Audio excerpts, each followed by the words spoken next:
안녕하세요. 미국주식론 대학의 미준입니다. 9월 14일 오늘의 미국주식 뉴스를 시작합니다.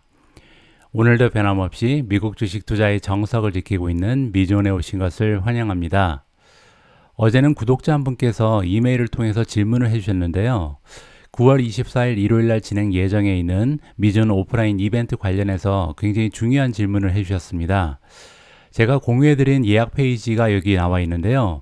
여기 들어가셔서 이벤트 신청하기를 클릭하셔야 이제 이벤트에 참가를 하실 수 있잖아요. 그런데 막상 여기를 클릭하면 회원을 가입하셔야 됩니다. 따라서 이 부분에서 굉장히 혼동이 있을 수 있는데요. 혹시 미준 유료 회원에 가입을 해야 이 행사에 참여할 수 있는가, 이런 의문을 가질 수가 있거든요. 이 부분에 대해서 확실히 설명을 드리면요. 여기에서 회원 가입하시는 내용은 팬딩이라는 웹사이트에 회원이 되시는 거지 미준 유료 멤버십하고는 아무런 관계가 없다, 이 말씀을 드리고 싶습니다. 따라서 멤버분이 아니더라도, 유료 멤버십에 가입하지 않으셨더라도 이번에 9월 24일 날 진행되는 미준 오프라인 이벤트에는 참여하실 수 있다, 이 말씀을 드리고 싶습니다. 물론 아울러서 한 가지 더 말씀드리면요. 멤버들은 할인이 적용되기 때문에 이 부분도 참고를 해주셨으면 합니다. 자, 아무쪼록 9월 24일 일요일 날 진행되는 오프라인 이벤트에 많은 분들께서 참여를 해주셨으면 하는 바람을 가지고 있습니다. 9월 14일 준비된 오늘의 미국 주식 뉴스 바로 시작합니다. 어제 미국 증시의 시황부터 정리하겠습니다. 어제는 3대 지수 모두 큰 폭으로 움직이지는 않았습니다. 그 이유는 조금 이따가 자세히 설명을 드리고요. 일단 다우존스는 조금 떨어졌습니다. 마이너스 0.20%로 마무리가 됐고요. S&P 500은 0.12% 상승했습니다. 마지막으로 나스닥이 가장 좋았는데요. 플러스 0.29% 상승 추세를 만들어냈습니다. 어제 나스닥의 상승을 주도했던 성장주들의 이름을 좀 살펴보도록 하겠습니다. 어제 주가 흐름이 가장 좋았던 종목은 퍼시픽 바이오고요. 8.92% 껑충 뛰어 올랐습니다. 퍼시픽 바이오가 이렇게 올라간 이유는 여러분들께서 이미 알고 계시죠. 어제 방송을 통해서 자세히 전달해 드린 것처럼 퍼시픽 바이오가 대출 사업에 진출했잖아요. 이건 농담이고요.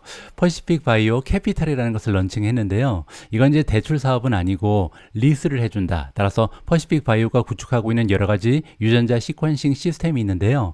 가격이 너무 고가죠. 따라서 굉장히 부담이 되는 가격인데 대신 임대를 하려한다. 따라서 새로운 임대 사업을 시작하면서 이렇게 주가가 힘을 받았다.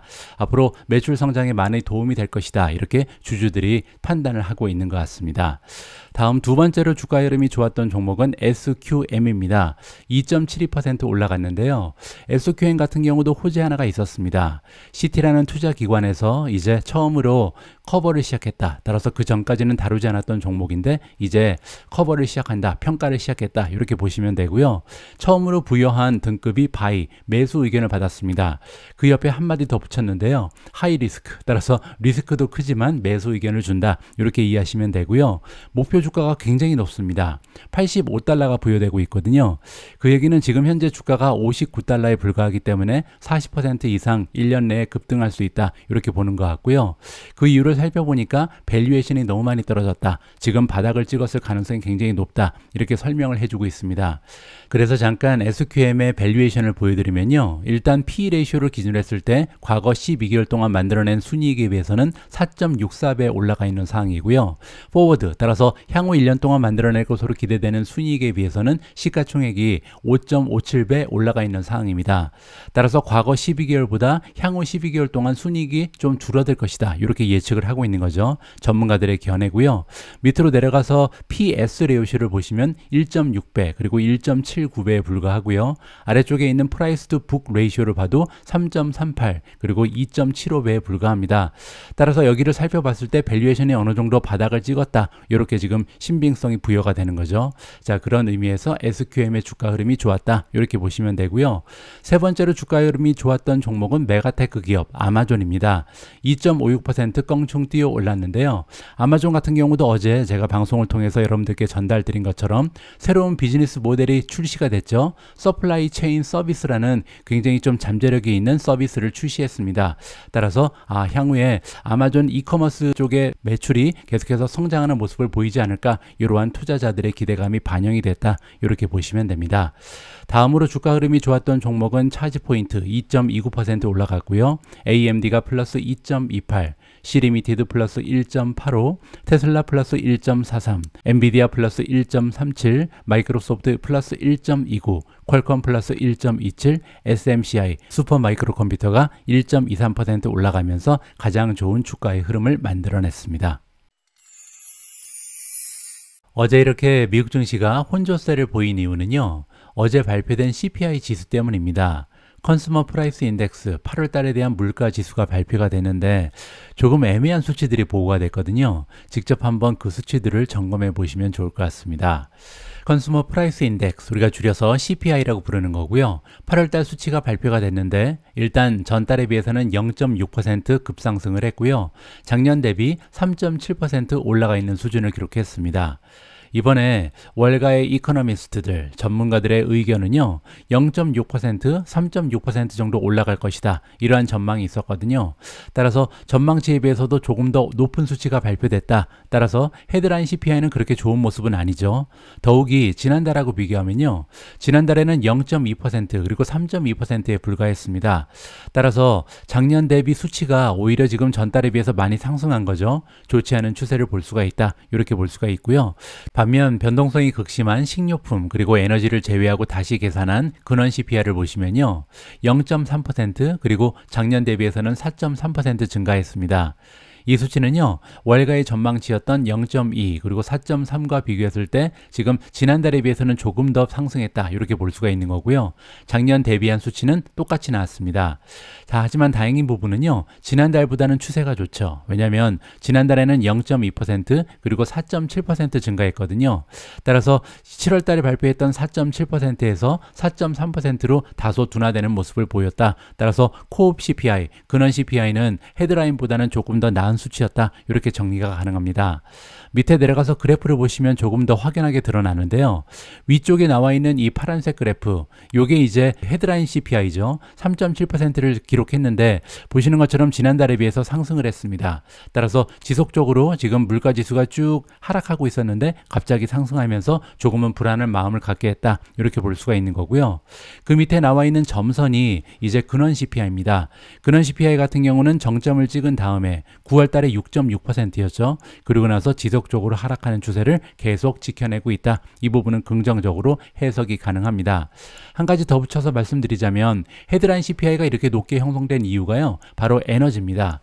에너지 가격이 지난달에 비해서 5.6%나 상승했고요. 특히 가솔린 가격이 10.6%나 한 달 만에 급등했습니다. 이 부분 때문에 헤드라인 CPI가 높은 추세를 만들어냈다. 이렇게 볼 수가 있는 거고요. 식료품은 전달에 비해서 0.2% 올라갔고요. 그리고 이제 거주비용이 굉장히 중요한데요. 왜냐하면 CPI를 이루는 많은 구성 요소 중에 3분의 1이 거주비가 차지합니다. 따라서 비중이 굉장히 높다는 거죠. 거주비용이 0.3% 추가적으로 지난달에 올라갔습니다. 따라서 여기 굉장히 중요한 얘기가 나오는데요. 만약에 우리가 거주비용을 제외하고 CPI를 다시 한번 계산하면요, 작년 대비 물가 상승이 1%에 불과하다. 이런 결론이 도출된다고 합니다. 따라서 이번 달 20일, 9월 20일 날 FOMC 미팅이 잡혀 있는데요. 저는 개인적으로 연준에서 이번에는 금리를 동결할 가능성이 높다라고 생각을 합니다. 물론 이제 지난달에 비해서 헤드라인 CPI가 올라가긴 했습니다. 하지만 그럼에도 불구하고 여기 나와 있는 것처럼 대부분의 상승분은 에너지 그리고 이제 거주비용에서 오는 거잖아요. 따라서 어느 정도 근원 CPI가 안정되고 있기 때문에 아마도 연준에서는 잠시 금리를 동결하고 차후에 추세를 좀 지켜보지 않을까 개인적으로 판단을 하고 있습니다. 저는 개인적으로 투자자들이 가장 관심 있게 지켜봐야 할 큰 그림이 두 개 정도 있다라고 생각을 합니다. 첫 번째는 이제 인공지능으로 대표되는 테크놀로지의 발전 모습이죠. 따라서 다가오는 미래에 어떤 기업이 어떤 테크놀로지 쪽을 주도하는가, 이 부분이 이제 커다란 그림이 되겠고요. 두 번째로 우리가 살펴봐야 되는 큰 그림은요, 어제 방송에서 제가 잠깐 말씀드렸지만 이제는 탈글로벌화가 일어나고 있잖아요. 각계 전투를 하고 있죠. 따라서 중국 쪽에 기대는 기업은요, 조금 어려움을 겪을 수가 있습니다. 하지만 하나의 기회가 열려 있는데요. 바로 인도죠. 따라서 개인적으로 앞으로는 어떤 기업이 인도 시장을 잡을 것인가, 굉장히 중요한 투자의 척도가 될 수 있다고 생각을 합니다. 자, 그런 의미에서 이번 기사는요, 테슬라가 인도 진출에 박차를 가하고 있다, 이런 느낌을 주는데 충분했습니다. 기사의 제목을 보시면요, 테슬라가 계획을 가지고 있다. 1.9 빌리언이니까 19억 달러죠. 19억 달러의 가치가 있는 자동차 부품을 인도에서 구입할 예정에 있다. 굉장히 좀 긍정적인 소식이라고 생각을 합니다. 테슬라가 계획을 가지고 있다. 19억 달러의 가치가 있는 오토 컴포넌트, 자동차에 들어가는 부품을 얘기하죠. 이 부품을 인도에서 살 것이다. 그리고 이 수치는요, 올해 한 해 딱 2023년 1년 동안 19억 달러의 자동차 부품을 인도에서 산다. 이렇게 이해가 가능합니다. 이러한 정보는요, 인도 정부에서 직접 발표를 했다. 이렇게 보시면 되고요. 작년 같은 경우는 10억 달러 정도의 자동차 부품을 인도에서 샀다고 합니다. 따라서 전년에 비해서 거의 100% 가까이 상승한 모습이다. 이렇게 보시면 되고요. 자, 이러한 내용을 발표한 사람의 이름은요, 고얄 장관입니다. 이 사람은 이제 인도에서 상공부 장관을 맡고 있다. 이렇게 보시면 되고요. 테슬라의 CEO인 일론 머스크는요, 6월 달에, 그러니까 3개월 전에 이런 얘기를 한 적이 있습니다. 테슬라가 인도에 엄청난 규모의 투자를 하게 될 것이다. 이러한 기쁨을 해준 적이 있거든요. 그때 이제 모디 수상과 만나고 나서 이런 얘기가 흘러나왔었는데요. 3개월 만에 굉장한 소식이 들려온 거죠.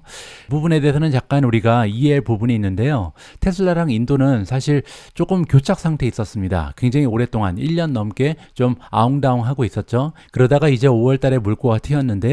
그때까지는 어떤 이유가 있었냐면 일론 머스크는 이 관세에 대해서 굉장히 불만이 많았죠. 왜냐하면 중국에서 만들어서 테슬라의 차를 인도로 수출을 해야 되는데 그렇게 되면 관세가 100% 이상 붙게 되거든요. 따라서 너무나 세금이 비싸다. 이런 문제 때문에 인도 진출을 망설이고 있었고요.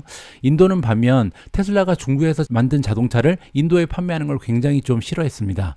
아무래도 이제 정치적인 그런 관계도 얽혀 있기 때문에 인도에서 직접 만들어서 팔아라. 이런 주장을 하고 있었던 거죠. 제가 볼 때는요, 이렇게 좀 교착 상태가 진행이 되고 있었는데 사실 인도는 아직 인프라가 많이 구축이 되지 않았잖아요. 따라서 테슬라 입장에서는 조금 시간이 걸릴 수 있습니다. 그 안에다가 공장을 짓고 또 공장에서 모든 부품을 만들고 거기에서 또 자동차까지 만들기에는 굉장히 좀 어려움이 있는 상태이기 때문에 어떻게 보면 절충안을 찾은 것이 아닌가. 테슬라가 자동차 부품을 인도에서 많이 사들여서 밖에서 만들어서 아마 수입을 하는 그런 구조가 되지 않을까 개인적으로 판단합니다. 앞으로도요, 테슬라의 인도 진출 모습 그리고 다양한 테크 기업들의 인도 진출 모습은요, 제가 좀 관심을 가지고 집중적으로 여러분들께 공유를 해드릴 수 있도록 하겠습니다. 바로 앞에서 저는 투자자 입장에서는 두 가지의 커다란 그림에 많은 관심을 가져야 된다. 이렇게 말씀을 드렸잖아요. 그 중에 첫 번째는 테크놀로지의 진화 모습입니다. 앞으로 다가오는 미래에는 어떤 테크놀로지가 갑자기 튀어나올지 모르거든요. 그리고 그 와중에 어떤 기업들이 수혜주가 될 건지 이 부분에 우리가 집중을 해야 좋은 투자의 수익을 올릴 수 있다. 개인적으로 이렇게 판단을 합니다. 일단 선두주자는 인공지능이죠. 인공지능은요, 그 많았던 잠재력이 있는 그런 테크놀로지를 물리치고 가장 먼저 기업의 어닝과 매출에 이 영향을 끼치고 있습니다. 직접적으로 인공지능 때문에 돈을 버는 기업이 많이 생겨났다는 거죠. 따라서 지금 현재로서는 인공지능에 좀 집중을 해볼 필요가 있다. 개인적으로 판단합니다. 그런데 때마침요, 스티븐 크레스가 다음과 같은 기사를 작성을 했습니다. 스티븐 크레스는요, 시킹알파의 퀀트 시스템을 직접 만든 사람이죠. 창시자라고 보시면 됩니다. 그가 가지고 있었던 퀀트 시스템 기업을 나중에 시킹알파에 인수합병하면서 이제 그 안에서 일을 하고 있는데요.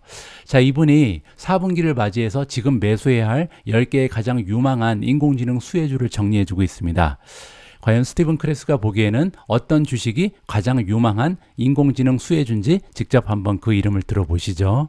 자, 레비뉴, 테크 기업들이 만드는 매출이 계속해서 올라가고 있다. 그 이유는 방금 전에 제가 설명드린 것처럼 인공지능의 수혜를 받는 기업들이 굉장히 많이 생겼잖아요. 따라서 지금 현재 시점에서 많은 기업들이요, 인공지능의 수혜를 받으면서 굉장히 유리한 입지를 확립할 가능성이 높다. 따라서 그 기업들은요, 주가가 앞으로도 많이 올라갈 가능성이 높다. 이렇게 지금 설명을 해주고 있습니다. 스티븐 크레스가 이번에 147개나 되는 인공지능 관련주를 분석했다고 합니다. 그 중에서 가장 좋아 보이는 10개를 선정했다. 자신 있게 얘기를 하고 있고요.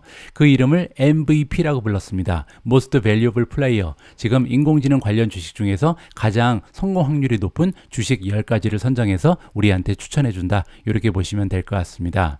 자, 그러면 왜 아티피셜 Artificial Intelligence, AI가 지금 테크의 랠리를 이끌고 있는가, 이 부분에 대해서 잠깐 설명을 해주고 있는데요. 자, 지금 전례가 없는, 정말 선례가 없는 굉장한 IT의 붐이 일어나고 있다. 너무나 많은 기업들이요, IT 관련해서 비용을 증가시키고 있는데 모두 다 Artificial Intelligence, 인공지능에 돈을 쓰고 있다는 겁니다. 따라서 반도체에 대한 수요도 엄청나게 급등하고 있고요. 클라우드 쪽의 수요도 마찬가지죠. 마지막으로 굉장히 현저한 시프트가 일어나고 있다. 그 얘기는요, 기업도 그렇고 소비자들도 그렇고 굉장히 많은 관심을 가지고 많은 돈을 이 인공지능 관련된 테크에다가 쏟아붓고 있다. 이렇게 우리가 이해를 해볼 수가 있습니다. 따라서 지금 현재 시작된 AI 붐은요, 다가오는 2024년 말까지 지속될 가능성이 높다. 따라서 단기적으로 거품만 생기고 끝나는 것은 아니다. 이렇게 설명을 해주고 있는 거죠. 단편적인 예로요, 여기 모닝스타가 예측하고 있는 AI, 인공지능 관련된 소프트웨어 기업의 매출 현황인데요. 2023년에 비해서 다가오는 2026년 그리고 2027년을 보시면요, 앞으로 몇 년 내에 2배 이상 급등할 가능성이 높다. 이렇게 긍정적으로 전망을 안겨주고 있고요. 자, 뿐만이 아닙니다. 인터내셔널 데이터 코퍼레이션 IDC라는 리서치 기관의 예측에 따르면요, 2022년부터 2026년까지 AI 관련된 시스템의 성장률이요 27%에 이를 것이다. 그리고 2023년 1년만, 지금 초기 단계에 불과한데 1년에 25% 향상하는 모습을 보이고 있다. 따라서 앞으로 2023년뿐만 아니라 다가오는 2024년, 2025년, 2026년까지도 AI 붐은 지속될 수 있다는 것이 인터내셔널 데이터 코퍼레이션 IDC의 전망이다. 이렇게 우리가 정리를 해볼 수가 있습니다. 자, 그러면 과연 어떤 기업들이 MVP에 선정이 됐는지 그 이름들을 설명드리도록 하겠습니다. 첫 번째, 메타 플랫폼즈가 나옵니다. 굉장하죠. 왜냐하면 메타 플랫폼즈가 유일하게 지금 메가테크 기업들 중에 선정이 됐거든요. 제가 볼 때는 다크호스라고 보고 있었는데 오히려 스티븐 크레스가 보기에는 가장 좋은 AI 수혜주가 메타다, 이렇게 보는 것 같습니다. 두 번째, UiPath가 선정이 됐습니다. 세 번째는 슈퍼마이크로 컴퓨터고요. 네 번째 종목은 세일즈포스, 다섯 번째 옥타가 선정이 됐고요. 그리고 여섯 번째 온세미컨덕터입니다. 일곱 번째는 투일리오가 나왔고요. 여덟 번째 유니티 소프트웨어, 아홉 번째는 드롭벅스입니다. 마지막 열 번째로 선정된 AI 수혜주는 센티넬1, 사이버 보안 기업이죠. 자, 이렇게 10개의 종목이 선정이 됐는데요. 이 종목의 이름만 알고 또 그냥 투자하시면 안 되잖아요. 또 여러분들 나름대로 리서치도 해보시고 공부도 하시고 기사들 읽으시면서 정말로 이 기업이 정말 좋아 보인다, 이렇게 확신이 드실 때만 투자를 하셔라, 이런 말씀 드리고 싶고요.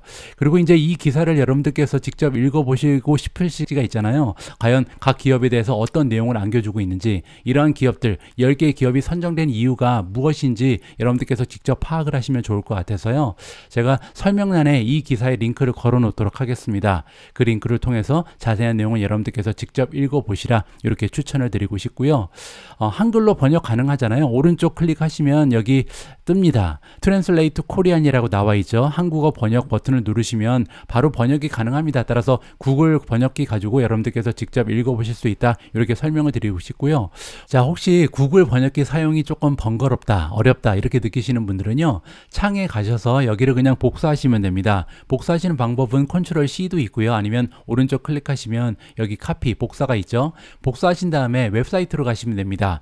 파파고라는 네이버에서 만든 웹사이트가 있거든요. 여기 들어가셔서 URL을 그냥 다시 붙여 넣으시면 됩니다. 그리고 나서 클릭을 하시면 바로 이제 파파고에서 깔끔하게 번역을 해줄 수가 있거든요. 그러면은 뭐 이제 아직까지 인공지능이 직접 하는 거기 때문에 깔끔한 번역은 아닙니다. 하지만 뭐 구체적인 내용에서 이런 얘기를 하고 있구나, 이렇게 이해하실 정도는 충분히 가능하니까요. 여러분들 참고하시면 좋을 것 같습니다. 지금 좀 긴 기사라 이게 지금 A4 20페이지 정도 되거든요. 따라서 시간이 좀 걸리는 것으로 보입니다. 자, 어쨌든 이렇게 번역기도 요즘에는 많이 보급이 됐기 때문에 미국 주식에 투자하기에 정말 좋은 시대인 것 같습니다. 참고하시면 좋을 것 같습니다. 현재 각광을 받고 있는 인공지능의 바톤을 이어서 다음으로 포텐을 터뜨릴 만한 기술력에는요, 자율주행, 가상현실, 증강현실 뭐 이런 것들이 있겠죠. 그 중에서도요, 마이크로소프트는 증강현실 쪽에 굉장히 앞서 나가는 모습을 보입니다. 이번 기사를 보시면 마이크로소프트가요, 미국 쪽에서 지금 아미와 대형 계약을 계속해서 진전시키고 있다, 이러한 내용이 보도가 되고 있거든요. 어떤 내용인지 직접 한번 살펴보시죠. 마이크로소프트의 Improved 컴백 고글, 컴백 고글은 전투용 고글을 얘기합니다. 근데 그 앞에 Improved, 향상된 이렇게 붙었잖아요. 전투용 고글이 형성됐다. 이게 무슨 얘기냐면요. 원래 작년에 한번 납품을 했는데 마음에 들지 않는 게 3가지나 있다. 이러이러한 면을 고쳐달라. 이렇게 주문을 했거든요. 그래서 이제 1년 만에 다시 납품을 했죠. 근데 이번에는 테스트에 통과했다라는 반가운 소식이 전달되고 있습니다. 그래서 결과적으로는요. 마이크로소프트가 이번에 새로운 오더, 주문을 받았다라는 굉장히 긍정적인 소식이 전달되고 있고요. 이러한 내용은 미국의 육군 대변인이 직접 발표를 해줬고요. 자, 조금 더 자세한 이야기를 좀 들어봐야 될 것 같습니다. 처음으로 20개의 프로토타입 IVAS 1.2 고글, 이게 전투 고글인 것 같은데요. 이거를 지난 7월 말에 20개 정도 프로토타입으로 이제 공급을 했다는 거죠. 그걸 가지고 지금 한두 달 동안 계속해서 육군에서 시험 운영을 해봤다. 그걸 쓰고 이제 훈련도 해보고 잘 맞는지 연습을 해보고 이렇게 했다는 거죠. 그런데 다행히 이 테스트에 통과를 한 것으로 나와 있습니다.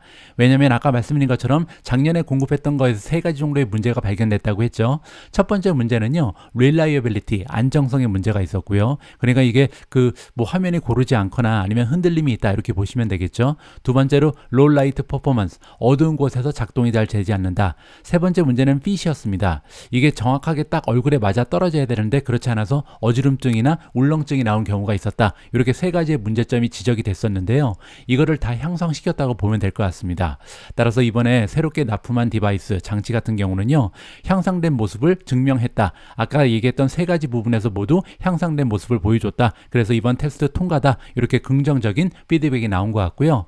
사용해본 솔저, 군인들도 굉장히 만족해했다라고 스포크맨이 직접 얘기를 했습니다. 자, 그래서 결과적으로 미국의 육군은요. 새로운 컨트랙, 계약을 체결을 했다. 9월 5일자로 체결이 된 것으로 나와 있고요. 이번에 이제 얼마나 많은 물량이 이제 주문이 되는가 이게 중요하잖아요. 지금 현재 마이크로소프트가 얼마나 많은 양을 생산할 수 있는지 이거를 측정하고 있다고 합니다. 이번에 대변인은 정확한 컨트랙트의 어마운트, 따라서 몇 개나 살는지는 이 발표를 하지 않았다. 이렇게 이해가 가능하고요. 하지만 몇 년 전에 발표됐던 초기 계획 내용에 따르면요. 이번에 예산이 엄청나게 잡혀 있습니다. 보시는 것처럼 총 219억 달러가 잡혀 있는 프로젝트거든요. 그 의미는 약 12만 1000개 정도의 고글을 구입할 것이다. 이렇게 지금 예산이 잡혀 있는 거고요. 물론 이 안에는 스페어즈, 부속 부품이라든지 아니면 서포트, 서비스까지 합쳐서 219억 달러 정도의 가치가 있는 계약이다. 이렇게 이해가 가능합니다. 따라서 이렇게 엄청난 매출을 안겨줄 수 있는 프로젝트가 조금씩 이제 뭐 향상이 되고 있고 그리고 결국 체결이 될 것으로 우리가 기대를 해볼 수 있잖아요. 다음 뉴스에서는 얼마나 많은 고글, 전투 고글이 이번에 주문이 됐는지 이 내용을 파악해서 여러분들께 전달해 드릴 수 있도록 하겠습니다. 다음으로 준비된 기사는 팔란티어 관련된 긍정적인 뉴스입니다. 아까 스티븐 크레스가 선정한 탑10에 선정되진 못했지만 팔란티어 역시도 대표적인 인공지능 수혜주 중에 하나다. 이렇게 우리가 살펴볼 수가 있는데요. 단편적인 예로 팔란티어는 올해 들어서 새로운 인공지능 플랫폼을 출시했습니다. 그리고 나서 3개월도 되지 않은 시점에서 이미 100개가 넘어가는 고객사를 확보했고요. 그리고 협상을 진행하는 고객사의 숫자가 300개가 넘는다. 이렇게 자랑을 한 적이 있거든요. 따라서 앞으로 팔란티어가 AI 플랫폼 관련해서 얼마나 많은 매출을 올릴 수 있는지 이 부분을 좀 관심을 가지고 지켜볼 필요가 있는데요. 거기에 관련해서 긍정적인 소식이 들려온 것 같습니다. 팔란티어 테크놀로지가 발표했다. 이번에 사인을 했는데요. 엔터프라이즈 어그리먼트니까 작은 규모의 계약이 아니라 대기업과의 큰 거래가 성사됐다. 이렇게 지금 우리가 살펴볼 수 있는 거고요. 그 상대 이름은 바브콕 인터내셔널 그룹입니다. 바브콕이라는 기업은요. 헤드쿼터는 제가 지내고 있는 영국에 있습니다. 글로벌 군수 사업을 하는 그런 기업이다. 이렇게 보시면 되고요. 따라서 이 두 기업이 만나서 하고자 하는 일은 뭐냐면 바브콕이 가지고 있는 디지털 디펜스 캐퍼빌리티, 따라서 디지털 쪽에 역량을 강화하기 위한 계약이다. 이렇게 보시면 되겠죠. 이번 계약을 통해서 팔란티어는요. 바브콕이라는 기업이 그들이 가지고 있는 데이터의 스트림을 통합할 수 있게 도와준다라고 합니다. 아무래도 대기업이기 때문에 여기저기에 산재되어 있는 데이터가 엄청나게 많겠죠. 그거를 하나의 플랫폼으로 모아준다. 하나의 소프트웨어에서 관리한다. 이렇게 보시면 되고요. 뭐 가령 예를 들어서 서플라이 체인, 같이 일하고 있는 공급업체가 엄청나게 많겠죠. 이런 공급업체, 공급망을 하나로 정리해준다. 그뿐만이 아니라 자산 관리 데이터, 그리고 여러 가지 분석 툴이 있을 텐데요. 이런 것도 모두 하나의 소프트웨어에서 구동할 수 있게끔 도와주겠다. 이렇게 이해하시면 될 것 같습니다. 이번 계약은요. 바브콕이 가지고 있는 여러 가지 글로벌 비즈니스를 모두 함께 다룬다고 합니다. 뭐 예를 들어서 잠수함도 판매를 하고요. 군함 판매 비즈니스도 있고, 또한 그 육군 이퀴먼트는 이제 탱크 같은 걸 얘기하는 거죠. 다양한 비즈니스를 구축하고 있는 대기업인데 이 모든 곳에 관여를 하게 된다. 이렇게 이해하시면 됩니다. 팔란티어가 이번에 강조한 부분이 있는데요. 이거는 첫 번째 파트너십이다. 따라서 팔란티어가요, 영국에 있는 디펜스 관련된 군수사업 관련된 기업과 계약을 떼는 것은 이번이 처음이다. 굉장히 의미 있다. 이렇게 자랑을 했다라고 합니다. 이 부분에 대해서 제가 잠깐 배경 설명을 드리고 싶은데요. 팔란티어가 영국에 첫 번째로 진출한 것은요, 2020년이었습니다. 여러분들 기억하시는 것처럼 코비드가 갑자기 만연을 했잖아요. 그런데 이제 영국 정부가 코비드의 그 백신을 나눠주기 위해서 굉장히 좀 체계적인 소프트웨어가 필요했고요. 그래서 처음으로 팔란티어가 영국 정부랑 계약을 맺었습니다. 그때는 이제 물론 의료 관계된 부처랑 이제 관계가 맺어졌겠죠. 그리고 나서 2년 후에 2022년에 국방부랑 이제 계약이 맺어집니다. 따라서 팔란티어가 드디어 영국에 있는 국방부랑 관계가 구축이 된 거죠.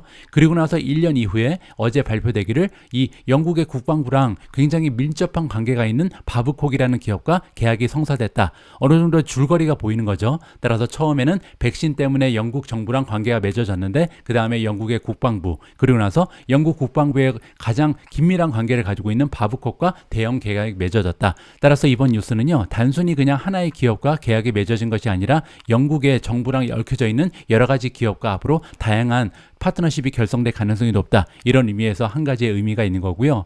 또 다른 의미는 인공지능 플랫폼이 판매가 됐다는 거죠. 따라서 출시한 지 아직 1년도 되지 않은 새로운 인공지능 플랫폼이 서서히 그 저력을 발휘하고 있다. 굉장히 긍정적인 소식이라고 평가를 하고 싶습니다.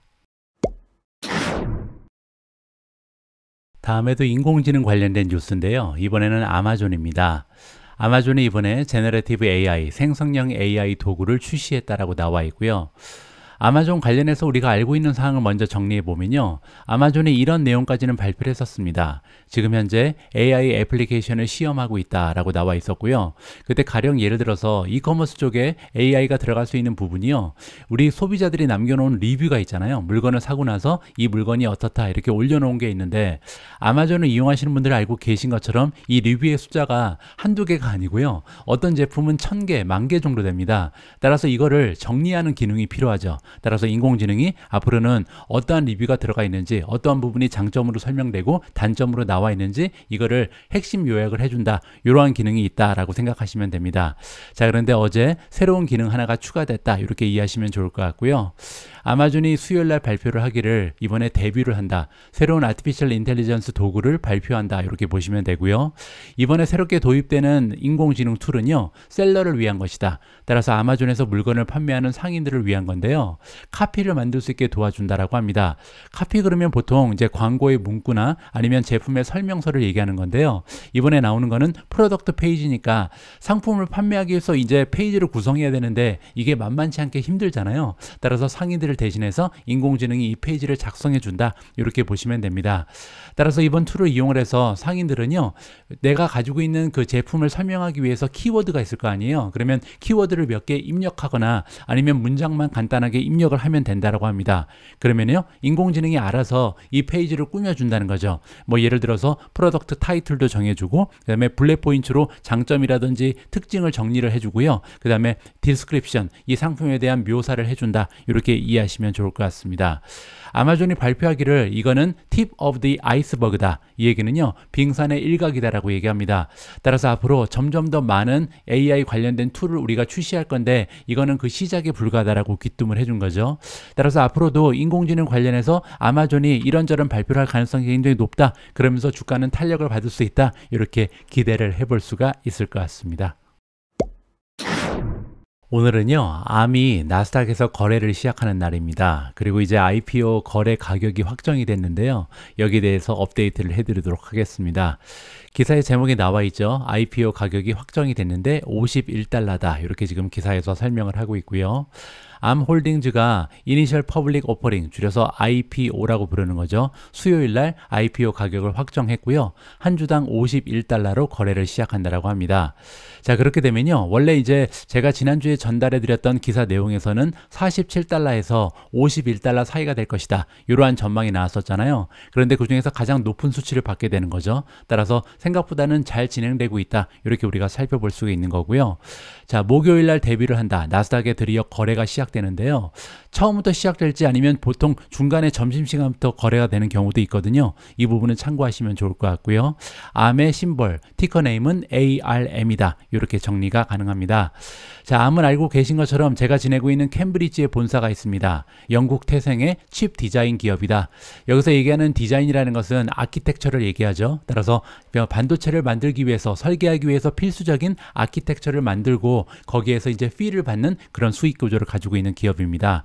자, 그리고 지금 현재 암을 위해서 일하고 있는 풀타임 인플로이, 같이 일하고 있는 사람들의 숫자는 6,000명으로 나와 있고요. 3월 달에 회계 연도가 마무리가 됐는데요. 그때 이제 1년간 만들어낸 매출은 2.679 빌리언, 따라서 1년 전과 비교했을 때 약간 줄었습니다. 여러분들 잘 알고 계신 것처럼 지금 모바일 시장이 너무나 좋지 않잖아요. 따라서 핸드폰에 들어가는 대부분의 아키텍처는 다 암에 걸려 있습니다. 따라서 핸드폰이 많이 팔려야 암에 들어오는 이 라이센스 피도 굉장히 많이 올라갈 수 있다, 이런 의미에서 아무래도 지금 현재는 굉장히 매출이 많이 떨어져 있는 상황이다, 이렇게 우리가 얘기해 볼 수가 있는 거고요. 넷 인컴도 마찬가지입니다. 따라서 지금 현재 넷 인컴이 524 밀리언을 찍었는데요. 1년 전에는 676이었습니다. 따라서 바닥을 기고 있다, 이렇게 보시면 되겠죠.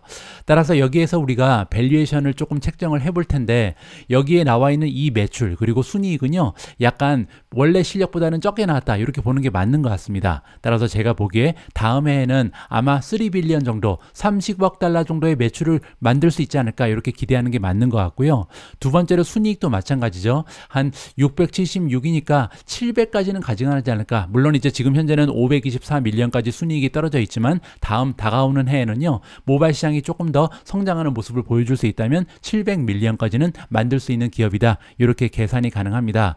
자, 그러면요, 아까 상장 가격이 51달러라 그랬죠. 그러면 시가총액으로 환산을 하면요, 이게 54 빌리언이 됩니다. 그러면 54 빌리언이 시가총액이니까 54 빌리언 나누기 매출을 하면 되잖아요. 매출을 아까 3빌리언을 잡자 그랬죠. 그렇게 되면요, 18배가 나옵니다. 그 얘기는 PSR이 18배라는 거죠. 1년 동안 만들 것으로 기대되는 매출에 비해서 18배 정도 올라가 있는 시가총액이다, 이렇게 보시면 되고요. PER도 계산이 가능합니다. 왜냐면 여기 지금 순이익이 나와 있는데요. 아까 제가 말씀드린 것처럼 아마 다가오는 1년 동안은 조금 더 분발해서 700 밀리언은 가능하지 않을까, 이렇게 기대를 할 수 있다는 거죠. 그렇게 되면 54 빌리언 나누기 700 밀리언 하면요, PER이 77배가 나옵니다. 따라서 향후 1년 동안 만들어낼 것으로 기대되는 순이익에 비해서도 시가총액이 77배나 올라가 있다. 이 얘기는요, 엔비디아보다 더 비싸다는 얘기입니다. 따라서 지금 현재로서 밸류에이션이 조금 높다. 따라서 저는 개인적으로 투자할 생각이 없습니다. 물론 이렇게 말씀드렸는데 상장하자마자 10%, 20% 이렇게 올라갈 가능성이 있거든요. 하지만 그럼에도 불구하고 그러한 밸류에이션은 장기적으로 유지될 수 없다는 게 저의 개인적인 판단입니다. 오늘 마지막으로 준비된 기사는 메타 플랫폼즈 관련된 소식이고요. 최근에 메타가 일을 정말 열심히 합니다. 그래서 주주 입장에서는 굉장히 좀 뿌듯한 마음이 들고요. 최근에 엄청나게 많은 새로운 비즈니스 모델을 연이어서 출시하고 있죠. 그래서 일단 릴스가 굉장히 좀 생각보다 의외의 선전을 하고 있고요. 또한 최근에는 뚜레드가 출시가 되고 나서 엄청나게 짧은 시간에 많은 사용자를 확보를 했습니다. 이번에는 왓츠앱인데요. 왓츠앱을 통해서 유튜브처럼 채널을 개설할 수 있게 됐습니다. 그리고 이런 서비스가 10개 국가에서 시범 운영되고 있었는데 이번에 150국가로 전격적으로 확대됐다. 이렇게 긍정적인 소식이 전달되고 있습니다. 메타 플랫폼즈가 이번에 발표하기를 런칭한다. 왓츠앱 채널을요 150개국이 넘는 엄청나게 많은 국가에서 동시다발적으로 출시한다라고 발표가 나왔습니다. 자, 이번 채널 개설을 통해서 지금 메타는 타겟 마켓이 있는 것 같습니다. 여기 나와 있는 것처럼 오르가니제이션, 뭐 각종 기업들도 들어갈 거고요. 관공서라든지 정부 부처 뭐 이런 데서 이제 채널을 개설할 가능성도 있는 거고요. 스포츠 팀이라든지 아티스트, 거기에 각 분야를 리딩하고 있는 리더들, 따라서 영향력이 있는 인사들을 얘기하는 거죠. 이런 사람들이 자기만의 채널을 개설하고 하고요. 사람들이 팔로우 할 수 있게끔 할 수 있다. 이렇게 우리가 이해를 하면 좋을 것 같습니다. 자, 메타가 얘기하기를 이번에 개설되는 채널은요, 챗하고는 상관이 없다. 별도로 운영된다는 거죠. 따라서 내가 어떤 사람을 팔로우하고 있는지 다른 사람들은 볼 수 없다. 이렇게 이해하시면 좋을 것 같고요. 추가적인 기능 몇 가지가 나와 있는데 뭐 이모지 같은 것을 보낼 수도 있다. 따라서 채널에 이제 컨텐츠가 게시가 되면 거기에 대해서 피드백을 줄 수가 있다. 이렇게 이해하시면 되고요. 또한 내가 마음에 드는 컨텐츠가 있으면 그 링크를 다른 챗이나 그룹으로 보낼 수가 있다고 합니다. 이게 이제 제가 볼 때는 메타 플랫폼즈가 바라보고 있는 가장 커다란 장점이 아닐까 합니다. 왓츠앱이라는 것은요, 원래 이제 메시지를 주고받는 세계에서 가장 커다란 플랫폼이거든요. 따라서 이 메시지를 주고받는다는 것은 이 컨텐츠의 링크를 여러 사람하고 공유할 수 있는 가능성이 굉장히 높죠. 그러면 링크를 받은 사람이 그 링크를 클릭하면서 바로 채널로 유입될 수 있는 가능성이 열려져 있다. 그런 의미에서 굉장히 빠르게 확장될 가능성이 있는 좋은 비즈니스 모델이라고 개인적으로 판단을 합니다. 9월 14일 보내드린 오늘의 미국 주식 뉴스는 여기까지입니다. 오늘 방송 내용이 여러분들 투자 활동에 작은아마 도움이 됐다면 여러분들의 소중한 좋아요, 댓글, 그리고 아직까지 미주원에 가입하지 않으신 분들은요, 구독 버튼도 꼭 부탁드립니다. 우리 모두가 미국 주식 투자로 은퇴하는 그날까지 다 함께 화이팅입니다. 행복한 하루 되세요. 감사합니다.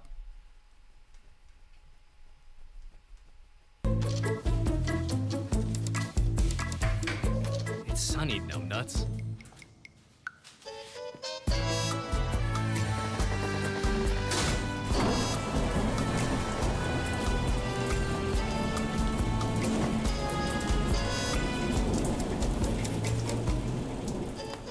Stephen Kress, creator of Seeking Alpha's stock picking system. Seeking Alpha, all you need to know about investing in top stocks or in anything else. Seeking Alpha, be a better investor.